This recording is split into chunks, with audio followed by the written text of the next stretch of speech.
अदालत में संजय राय ने यह बयान दिया है कि उस डॉक्टर का मर्डर एंड रेप केस में एक नहीं बल्कि 7 लोग शामिल थे, जिसमें से एक ट्रेनी महिला भी थी और साथ ही साथ वहां के पूर्व प्रिंसिपल संदीप घोष भी मिले हुए थे। पहले हॉस्पिटल के नीचे 7 लोग शराब पीते हैं।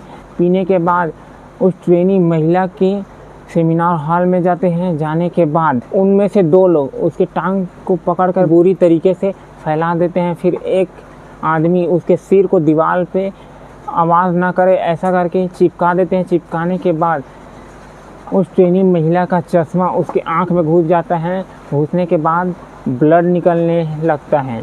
फिर वो लोग ट्रेनी महिला को बुरी तरीके से पीटते हैं। पीटने के बाद उसके साथ बलात्कार करते हैं। बलात्कार करने के बाद उसे जान से मार देते हैं। मारने के बाद वो लोग नीचे उतर जाते हैं। नीचे जाने के बाद उस संजय राय को बोलते हैं कि जाओ, सेमिनार हॉल में तुम्हारे लिए कुछ रखा है, ऐसा करके बोलते हैं। फिर संजय राय सेमिनार हॉल में जाता है। फिर उसके साथ यानी उसके लाश के साथ रेप करता है। तो जब इसके आगे की सच्चाई जानोगे तो आपके भी रोंगटे खड़े हो जाएंगे। तो आइए जानते हैं इस क्राइम दुनिया की रियलिटी। पूरे देश भर में डॉक्टर प्रदर्शन कर रहे हैं कि यह मर्डर और रेप कोई एक आदमी का नहीं बल्कि इसमें कई लोग शामिल हैं। इसी के बेसिस पर सीबीआई ने 7 लोगों का पॉलीग्राफ टेस्ट करवाया। तो ट्रेनी डॉक्टर को उस हॉस्पिटल एंड उस प्रिंसिपल संदीप घोष के बारे में कुछ ऐसी काली सच्चाई मालूम पड़ गई थी जिसका वो विरोध कर रही थी। फिर संदीप घोष उसे 6 महीने से प्रताड़ित कर रहे थे और उसको लंबी 36 घंटे की नाइट शिफ्ट 8 और 9 अगस्त को दी थी और इसका मर्डर और रेप फुल प्रूफ प्लानिंग थी।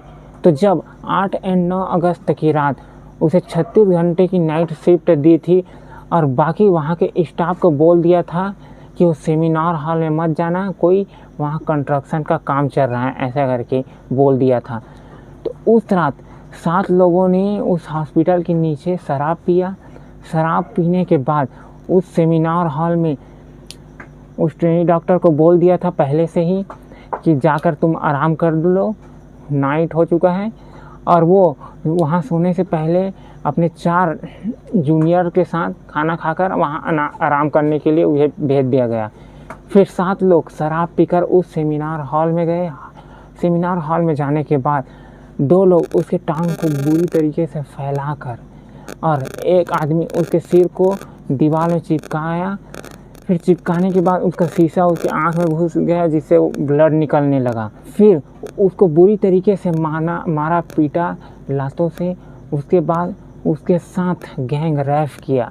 गैंग रेप करने के बाद वो लोग वहाँ से चले गए नीचे जाने के बाद जब संजय को बोला, संजय जब आया तो उसको बोला जाओ, तुम्हारे लिए एक लड़की रखी हुई है, तुम जाओ उसके साथ। ऐसा करके सेमिनार हॉल में संजय को भेज दी। वहाँ जाने के बाद संजय उसके साथ यानी उसके लाश के साथ रेप किया। रेप करने के बाद जब वह सेमिनार हॉल से बाहर आया तो वो सीसीटीवी में कैद हो गया, जिसके कारण से पूरा शक संजय राय पर चला गया। लेकिन सीबीआई जांच में पता चल चुका है कि संजय राय के साथ साथ 7 लोग भी थे, जिसमें से मास्टरमाइंड वहाँ के पूर्व प्रिंसिपल संदीप घोष हैं। और जब सीबीआई जांच में संदीप घोष से 100 घंटे पूछताछ करने पर उसका बयान बार बार बदल कर बोल रहा है कि ये हो गया वो हो गया ऐसा वैसा करके, तो यह शक और भी ज़्यादा बढ़ रहा है सीबीआई को के साथ। और सड़कों पर कई डॉक्टर प्रदर्शन कर रहे हैं।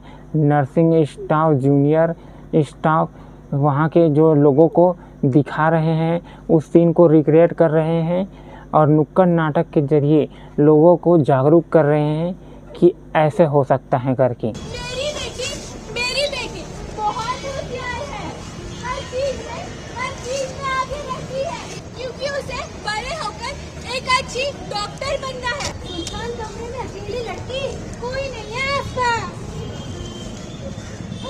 कौन है आप लोग? छोड़िए मुझे, बचाओ मुझे।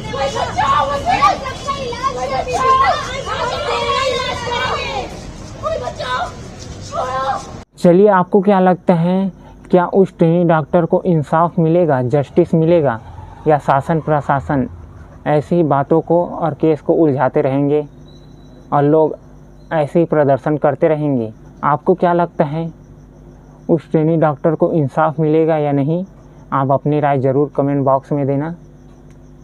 मिलते हैं नेक्स्ट वीडियो पे।